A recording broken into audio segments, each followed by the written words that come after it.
Moving on, because this week's political winners were probably the DUP. In return for backing the government on key bills, Northern Ireland will get £1 billion more over the next 2 years. Stuart Pollitt's been looking at what the North West could do with that kind of payout. Mrs. Foster. Access to Downing Street, access to power, and now access to £1 billion. Around half of that DUP deal is for infrastructure, the sort of thing they need here in Ashton-under-Lyne. We want to invest in every single one of our railway stations. If we had the sort of deal that DUP have got, overnight we would just transform public transport in Greater Manchester. That's the frustration that we have with the deal. The value of the deal amounts to more than £500 per head in Northern Ireland. A similar settlement for our region would equate to nearly £4 billion. Is that the sort of money that would make a big difference? Yeah, I think it could be a real game changer, particularly in terms of overcoming some of the inequalities that we see in the north of England.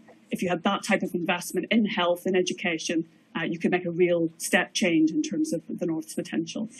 The DUP deal is today's hot topic, but there is another infrastructure issue looming, one that concerns, you might have guessed it already, EU money. The government has guaranteed to cover EU structural spending until 2020. But if we weren't leaving, councils will already be looking to Europe for cash up to 2026. We have £256 million up to 2020. We need at least £500 million going forward. That would help us to work with our business and continue to make Greater Manchester grow. And we've had no response from government whatsoever over that. And that's our frustration. The government's promised an EU replacement called the Shared Prosperity Fund, but says the amount of money available will be affected by the Brexit negotiations. One Conservative councillor dealing with delays to the long-awaited Broughton bypass says the situation will work out.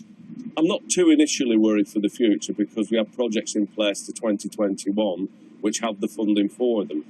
I think any politician has to be worried about funding. It is a very big issue. But I'm sure by the time we get there, we'll have realised that this money is going to go there and we'll have mitigated it the best we can. Plenty are pushing forward with building work, but for those looking a little bit further ahead at our infrastructure, it's not likely to be business as usual.